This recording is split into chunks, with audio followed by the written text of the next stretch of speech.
I'll talk you through what the interdependent fight means. What you see here is an enemy sniper on top of a grain silo. We have positively identified this target because an Air Force Predator has the target in his crosshairs.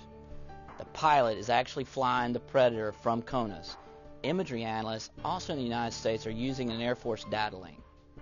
However, the video you just saw is from a U.S. Navy F-18 targeting pod. The Air Force Predator and U.S. Navy aircraft are connected to a U.S. Marine Corps forward air controller. The Predator is using laser to mark the target, and the F-18 has captured the Predator laser spot. The Marine FAC has streaming video from both the F-18 and the Predator. The video is being sent to the Command and Control Center so that a key decision can be made. Do we engage the sniper with a low collateral hellfire, or do we destroy the fighting position? This information is being shared by cyberspace technology like the internet and instant messaging. These capabilities yield a spherical situational awareness. As you can see, the Marine commander has had enough of this particular fighting position and decides to use a larger weapon, a GBU-12, to destroy the building. All this information took less than 2 minutes. The key to this engagement is interdependency, the human component of leveraging each service's skill set to protect our ground forces. Our combat power comes from the collective might of the Air Force. We are fully connected, fully coordinated, and fully capable to deliver air power where and when the combatant commander needs it. All airmen are in the fight.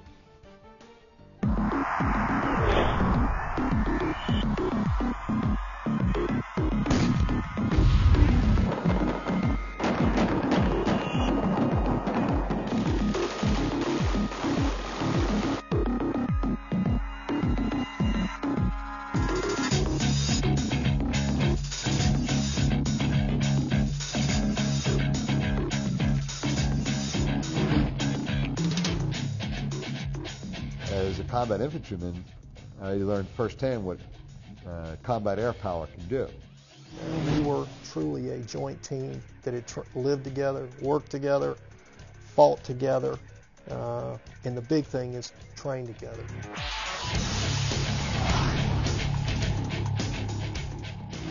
The one thing we never lost focus on was support to the land component. As you observe the target here, there was a flight of 2 F-16s from the United States Air Force. They have now been told where the target is. They have identified it. The lead aircraft is going to engage it here momentarily with a 500-pound bomb on the target. We saw what the abilities were of our sister services right up front. Air superiority, control of the battlefield. I had more close air support available than I had targets to put it on, which is a good thing when you're a soldier on the ground getting shot at. Roger, I have the target. Not 1 minute of 1 hour of one day could I not reach over to my ALO, our Air Force liaison officers, and have close air support. The mobility piece of a SYNCS plan is the predicate to a success, because you have to be able to move the forces before you can fight. The Army brings a lot to the fight, but we can't get to the fight without the Air Force. And it's just that joint team that really made this a success story. Airlift enabled the insertion of different forces. Along with the rapid advance came setting up of dirt strips, the taking over of Iraqi airfields so that we could airlift support directly to the ground component. To be able to see things, you have to be able to fix targets, you have to be able to look at the defenses around the targets, and you have to be able to provide all of that to an Air Operations Center to assess that information. The intelligence, surveillance, and reconnaissance platforms that could map out where the forces were so that we could strike them in all weather. Air power was integrated with the ground war from the start. From strategic attack to interdiction to close air support, and I believe we did all of those in a very effective way.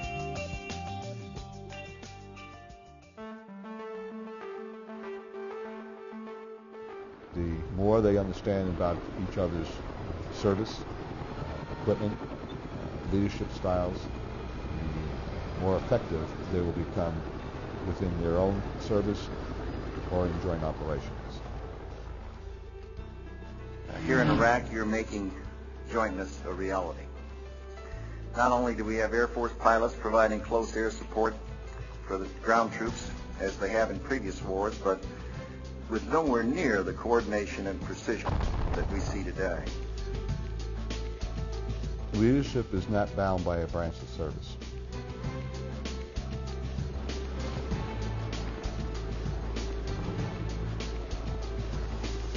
We had Air Force staff sergeants and master sergeants living with Army Infantry Battalion task forces in downtown Baghdad, rolling out with them every day.